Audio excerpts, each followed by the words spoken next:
All right, ladies and gentlemen, boys and girls, I have the amazing AJ.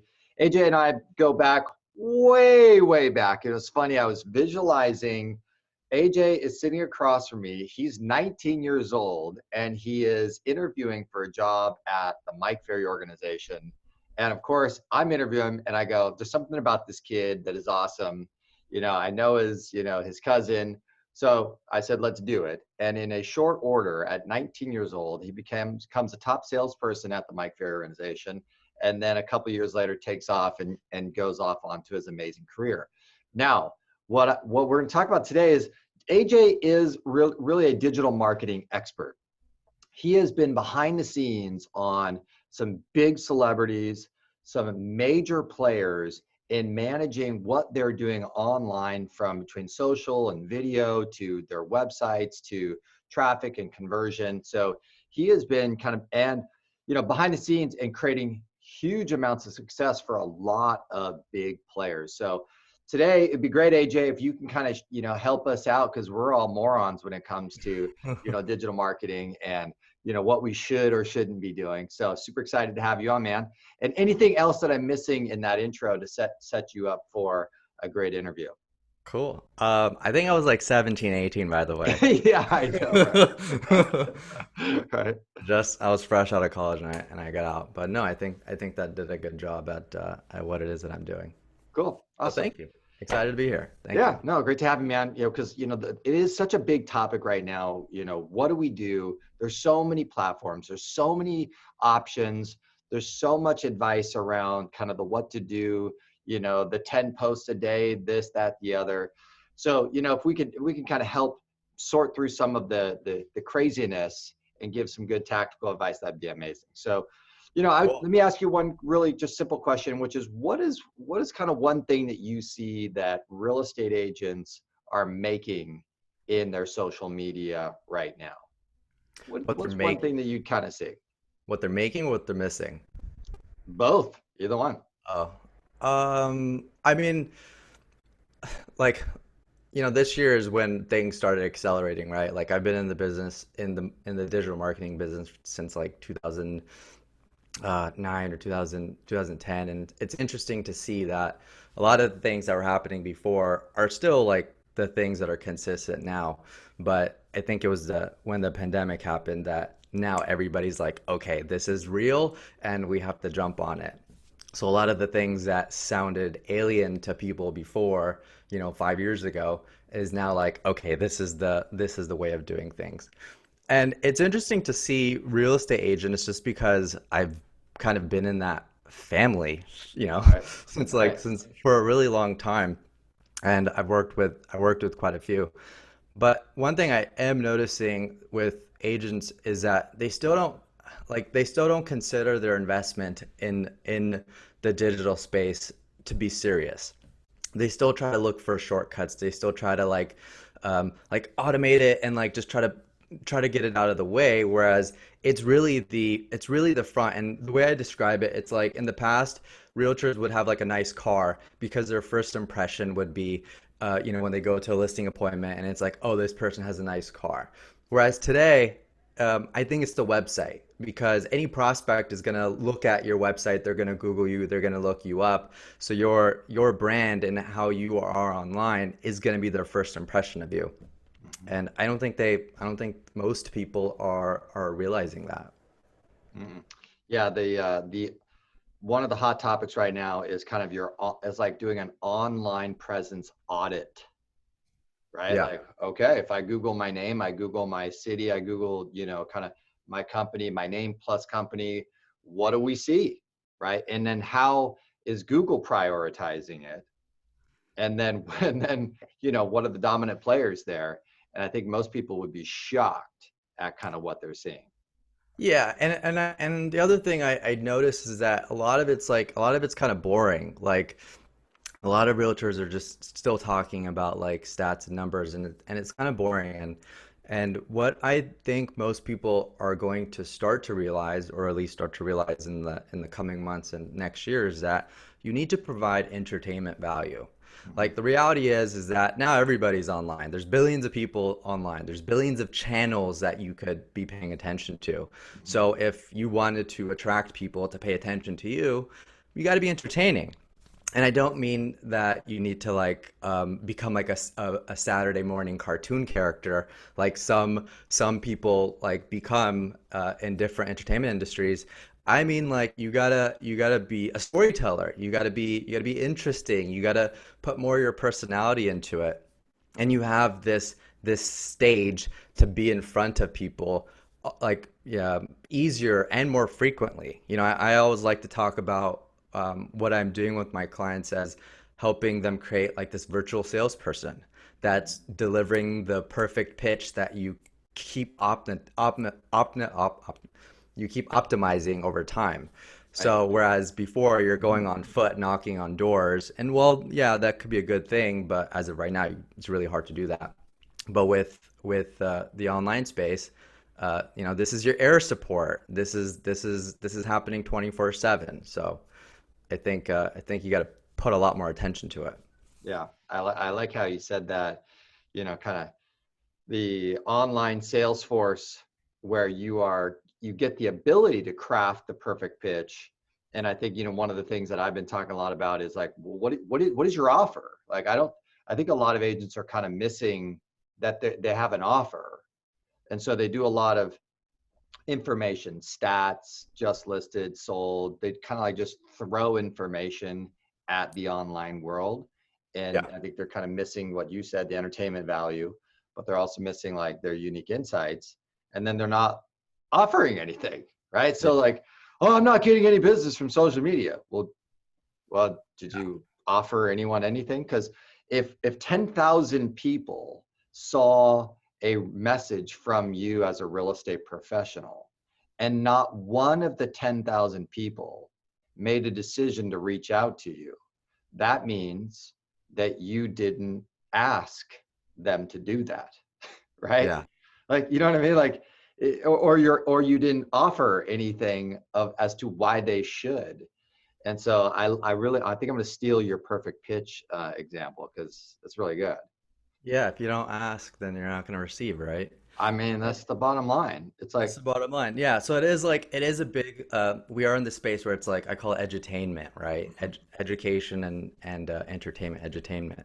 And it is that. It's like, uh, you see now on TV, there's a lot of shows about homes. And I use TV a lot, especially when I'm helping my clients understand the digital world because it's basically the convergence of marketing and entertainment. And that's kind of where I've been sitting for a really long time. And it's really exciting for me to see now people are like starting to create their own shows. Even realtors, like, you don't have to necessarily just talk about homes. Like, you could also, create like a food vlog, and you could be entertaining in the sense of like teaching people how to cook food and telling real estate stories at the same time. And it just makes it so that you're focusing on building a relationship with your audience. Whereas most people are like trying to just, I want to close the deal. I want to get a contract. Whereas the reality is you could leverage your online presence to build relationships at scale. And that's never been done before aside from like TV stars. That's how TV stars and the people that you see on TV become so successful in what it is that they're doing because they're creating some really valuable content and it's being projected on a mass level and it's building relationships with everybody that's watching it simultaneously, and it makes it so that person is attracting all these different opportunities. hmm yeah. Right. What Now would the you, s- smartphone is our TV, so yeah, now everyone has the power to do that. yeah. What would you say to to the agent that, well, let me ask you actually, let me shift this gears because I think I would love to hear what you have to say. I get a lot of agents who are like, I hate social media, right? I would love to hear kind of what your response is to the person that's like, I hate social media, it's the devil, so on and so forth, right? So they want to be irrelevant, is what I'm hearing Yeah. you say. Social media is relevant. Social media is a very powerful tool, and And the reason why I think people don't like it is because they don't understand it. Yeah. And they're scared of it. Usually that's kind of how it is like you start to resist the things that you don't totally understand. And yeah, and it sounds difficult and it sounds technical and it's challenging. When I work with clients, I focus on three specific areas with them. I talk to them about their investment in creating content, Mhm. how to embrace technology, and Mhm. then how to expand, whether it's locally or globally, whatever it is. And those are the three areas that you focus on. So for realtors, if you're not embracing social media, you have to realize that all your competitors, top competitors, have already begun to do that. And the longer you wait, the further behind you're going to be. Mhm. Yeah. As you know, this is one of the reasons why I left my dad's company to go to Tom's company, Oh was yeah. because I was starting to get scared for my long-term projection as a professional, that I was not learning and embracing and understanding what was going on online, social, all these channels. And so it actually was a very important, kind of life decision. Hmm. So, I get it. Like, Was he and pissed?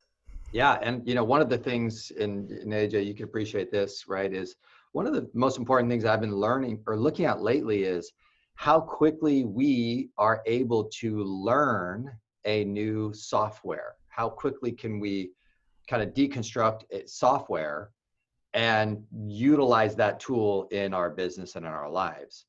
And I've actually started to realize this is a super important skill. Like, we need to be able to kind of have the discipline to knock off a software, right? Like, I got Camtasia the other day, and it took me forever to figure out how to do it. But the process of me going through and learning that was really very valuable. And so then I was like, oh, here's Snagit. And then, so for a lot of agents who are like, well, I don't really want to learn Instagram. Well, it's like, it's just a software. It's just, here's options. You learn the options, explore the options, then start to figure out kind of what they want, how they want it. And you can just be in an observation for a bit and then kind of come up with your strategy. But like it's not, I just like, if anyone's under 65 years old right now and you're not chipping away at learning new software, that's kind of a mistake. You know what I mean? Like, It long is term, because that's not software's good. yeah, and because ultimately software is there to help you. And I think that's a common problem is that people are afraid of technology, whereas they become they kind of like think of technology as a monster. Whereas I always tell people to look at technology as your slave. Yeah. And when you could look at it as your slave and you could learn to do things, like your life becomes more automated. Everyone has the same amount of hours in the day, but the top most successful people are able to accomplish more, make more, and that's because they learned how to automate a lot of what goes on in their life. And Mhm. um, not everything is going to be automated. The way, like, the rule of thumb of how I figured out things is that, like, I try to, I have 20% human power and then like 80% automation, right? So, whatever that balance becomes for you. But as you do implement these automation tools into your business, it's only going to allow you to focus on becoming a better version of yourself, you Right. know? Let me ask you the big question. What do you think about all these, like, these done for you automated social media platforms? Uh, I think they give the illusion that that things are working. Right. Because a lot of people started off in that, even with internet marketers. Like, I had a lot of friends that would be using tools to, like, just put it on automation and not worry about it. But I think what No, happened is, what I mean is the companies that are selling agents on this templated social media content, and then we'll do it for you. right. You know what I mean? Uh-huh. Well, what do you mean? What do you mean like they do it Like, for you? what do you think about this? Like a company like an Outbound Engine, where they're like, oh, we'll send emails on behalf of you, we'll Oh, post content on behalf of you, and you kind of start to see this, Like I literally, like it just, I I don't know. think What's your thoughts I about think that? what happens is that a lot of that becomes commoditized because it like usually these kinds of businesses are in the business of like templatizing everything so that their lives are easier, but that doesn't necessarily mean that it's the best for the client. I think if all you're doing is putting out templatized stuff, it might work in the beginning, but it becomes commoditized. And that's and I think ultimately that is going to hurt your brand. I mean, you could start off with that, but it hurts your brand and it hurts the value that you're trying to deliver to your audience. It's going to show because one of the things I've realized is that your you being authentic or not authentic becomes clear. Like people could tell. Yeah. So even if if you lived during the time where social media wasn't so prevalent, um, you could get a lot of people got away with stuff, Right. being slimy, being whatever they are. But today, it's transparent. Like everything's transparent. Even for people like in government and that caliber, even what they do is transparent. So you can't think that you'd get away with trying to trick people into like, oh, I'm not doing any work, you know? Yeah. Yeah, exactly. Yeah, no, it's true. I mean, yeah, I, personally, like, I like the way you actually said that because I've had like a lot of kind of clients who are like, oh, I started with like one of these outbound engine types. They send emails, they do social posts for you. It's all very templated stuff. Yeah. And like, oh my God, I'm getting great results. But I think the way that you just said it is like, yeah, you're getting great results because you weren't doing anything prior to. So now all of a sudden you're getting this splash of results because things are happening. Yeah. But at the end of the day, you need to make the next step of an evolution, which is okay, now that you see that you can get engagement here and there's opportunity there to connect and communicate with people, now you need to take the reins and start putting yourself out there in your own custom work, right? Like what you're going to do. Yeah, and it's That kind of actually like makes a lot of sense. And it's kind of like what you and I talked about yesterday, where it's like you start off by regurgitating content, then you synthesize content, then you create original content, right? Like you said that Yes. yesterday, and I was Yeah. like, yeah, that's true. And it really just depends on how big you want to be. I mean, if you don't really care to be as big as you want to become, then sure, that stuff's gonna take you where you want to go to, right? Like one level above. But if you really want to reach to the highest level that you could go to, then that does require you creating original content.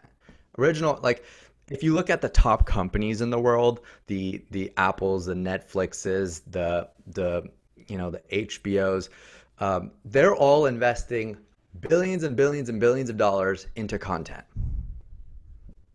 Everyone's becoming a media company because that's how everyone is connected.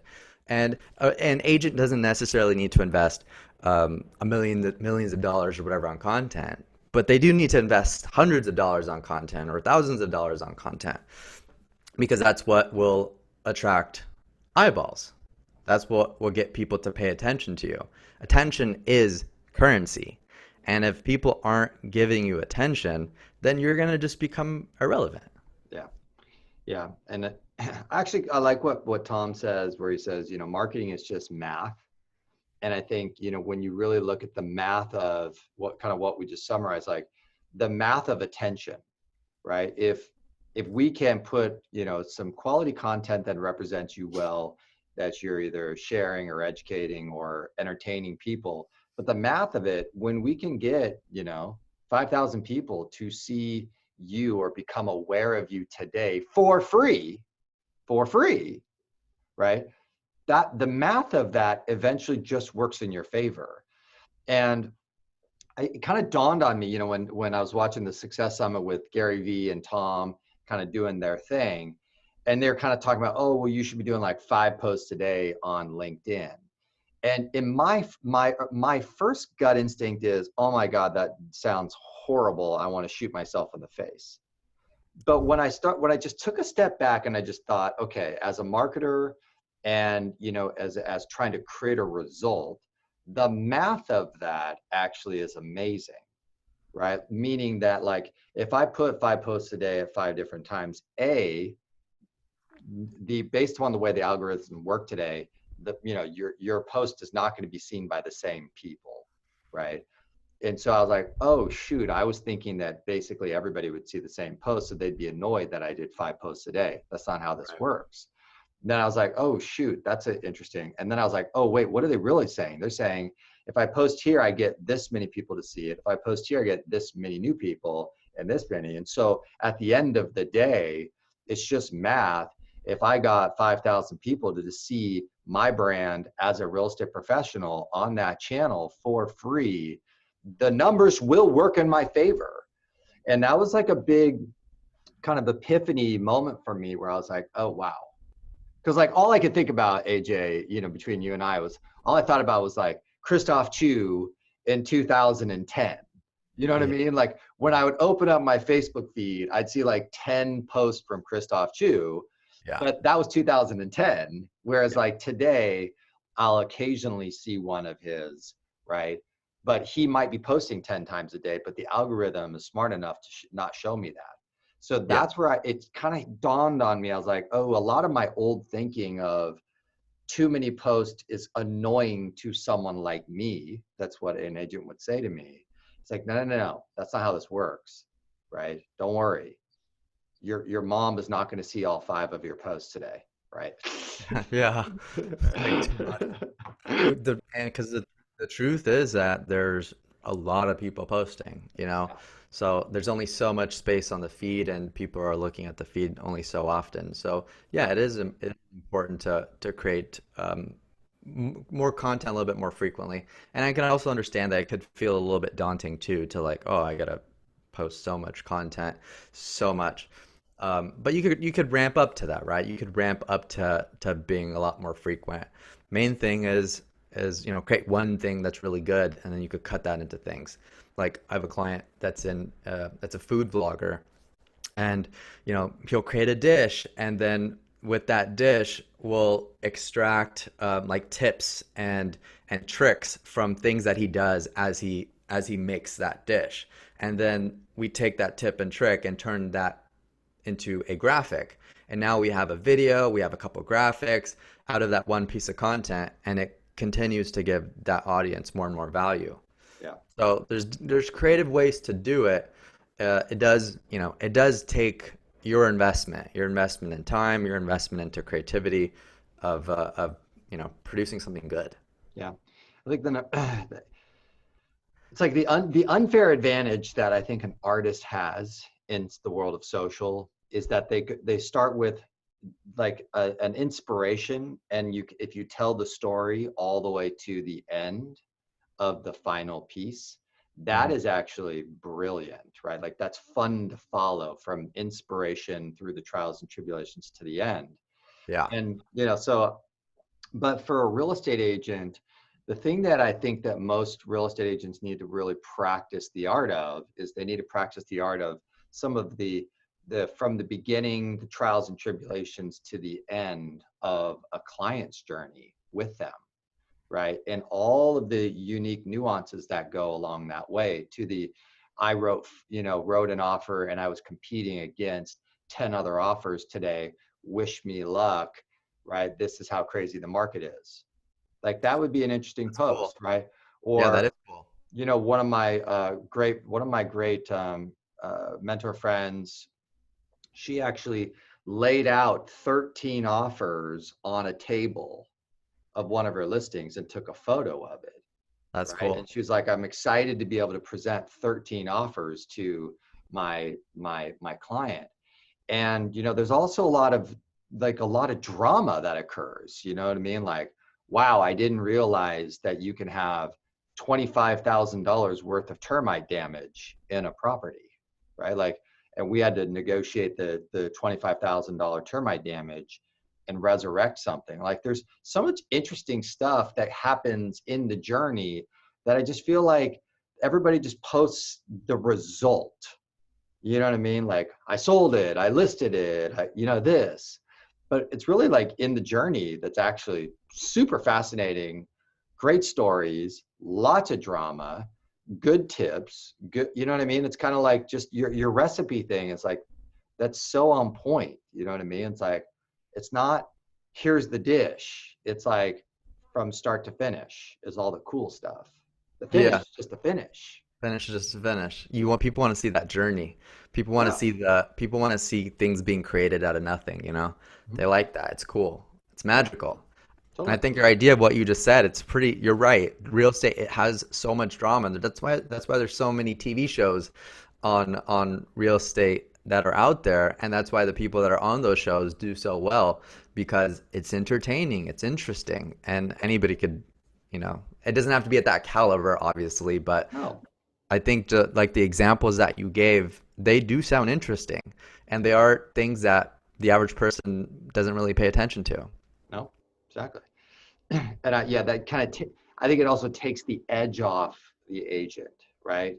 Like, I know for me, like I'll tell a story to a friend about like a real estate transaction, and they're like fascinated by the trials and tribulations of like what it's like, oh my God, this happened and this happened and this is going on. And it's funny, good agents will, like, if you have a good friend in the business, you tell your good friend all of the craziness that goes on, and you tell your friend, "Oh my God, I'm dealing with this right now," and "Oh my God, the other agent," and then and your friends are all super captivated by all of the drama of your transaction. Yeah, Like, for if we sure. just like take a second and go, "How can I share that?" Right? Because everybody loves it. Everybody loves those dramatic stories. Right? So it's like, how can we? It's like, so what is your best advice for us on how do we capture, do a better job of the discipline of capturing some of that stuff, and kind of like maybe some of the what to do, or is there any tips or tricks that you have that you're helping your clients with? I think realtors already like are almost actors, and I think they kind of have to step into that a bit more, work on their what they are communicating physiologically wise. Hmm. I think that is a big part of it. And if I know a lot of realtors, especially the older ones, are against platforms like TikTok, but I recommend if you don't have to create content for TikTok yet, even though a lot of people are starting to that are not just dance videos or lip syncing videos, there's a lot of creative professionals like therapists and lawyers that are on that platform. And by seeing what other people are doing, that's going to inspire you with ideas. And like, because realtors have access to houses, and you could do a lot of things inside houses. You could be super creative with that, and I don't think most people are taking advantage of that. So if you want ideas, go on TikTok. It's free, and there's so many. And as you watch people, it's naturally gonna give you some inspiration for things that you can do and you could create, and just start doing it. Because most people, like, look, one thing I realize is that you're either and I realized this back in like 2012, 2011. You're either a creator, an online creator by default, or you're a creator by design. Hmm. So you have to choose to become a creator by design. Otherwise, you're posting stuff already, and it's like there's nothing's probably happening. But if you start to intentionally post in efforts to captivate someone's attention, get them to accept, take an offer for something free, bring them into your email list, right? You start doing these things all intentionally, and it's going to work. The rules of success don't change. Creative ways of sharing it do. Mm. Say that again. Say it again so I can Rules, hear you. the rules of success don't change. Creative ways of sharing it do. Yeah. Hmm. Like Interesting. your dad learned from, Earl Nightingale and all those guys from the past. Right. Those rules of success have always been the same. Yeah. He just figured out how to take those rules and apply it to real estate agents. Yeah. Same thing with Tom, and same thing with Gary Vee, and all the experts out there are just being creative. Got to Yeah. be creative. Tap Yeah. into that creativity. Yeah. And then just sharing it on a platform that makes sense, that's comfortable for them, right? Or that's relevant for the day, whatever, it doesn't matter, right? Yeah. Cool. Yeah. Any parting words? This was fun, AJ. But I'm gonna, we'll shut it down. We'll do it again. Any parting, anything that you're up to? Where can people find you? Tell me a little bit more about that. Sure. So I'm the founder of the Limitless Company. I help creators build and grow audiences, brands, and business. I'm like the build a bear for your digital brand. Mhm. So I have a web class that I have coming up and you'll be able to find it on my website, limitless.inc. Mhm. So you could take a look at that. And yeah, it's a I free like web I class. like the name of that, Limitless.inc. That's rad. Nice work, man. Paid a lot of money for that domain. .inc domains aren't cheap. They're not Oh, like $8. They're like 2 grand. They're oh like really? the black card of domains. But it kind of worked. So I couldn't get limitless.com yet. That's one of my dreams in the future. It's Dude. currently owned by some Saudi guy, Oh really? millionaire Saudi guy. So my dream in life is to own limitless.com at some point. But yeah, Cool. yeah, All right, just check guys. out my website. Yeah, check them out, and then find them on social. You know, you do a lot of video on Instagram, which is cool. So it's fun to watch, man. Cool. Thank you. Appreciate you having me here. All right, brother. Talk to you later.